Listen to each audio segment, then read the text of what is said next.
Sveiki, aš esu Žydrė ir šiandien jūs noriu supažindinti su Liaušių kaimo bendruomenė bei jos įgyvendinamais projektais. Mūsų bendruomenė jauna ir veikli.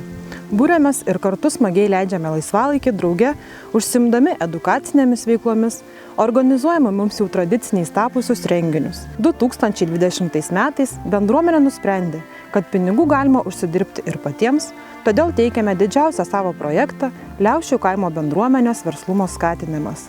Tuomet buvo sudėlioti prioritetai, veiklos kryptis ir perspektyvos, kurios padėjo nuspręsti, kad už paramos lėšas reikia įsigyti įrangą, kuri leis dirbti ir užsidirbti.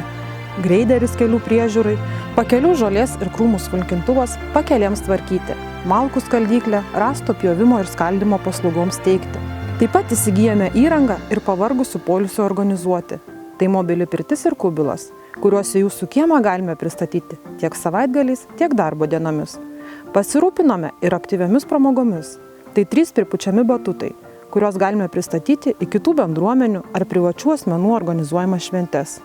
Visai šiai įrangai apsaugoti nuo vėjo ir lietaus įsirengėme angarą. Taigi, naujos investicijos leidžia teikti plataus pobūdžio paslaugas ištisus metus. Vasarą dūkstame ant batutų, greideriuojame kelius ir prižiūrime pakeles.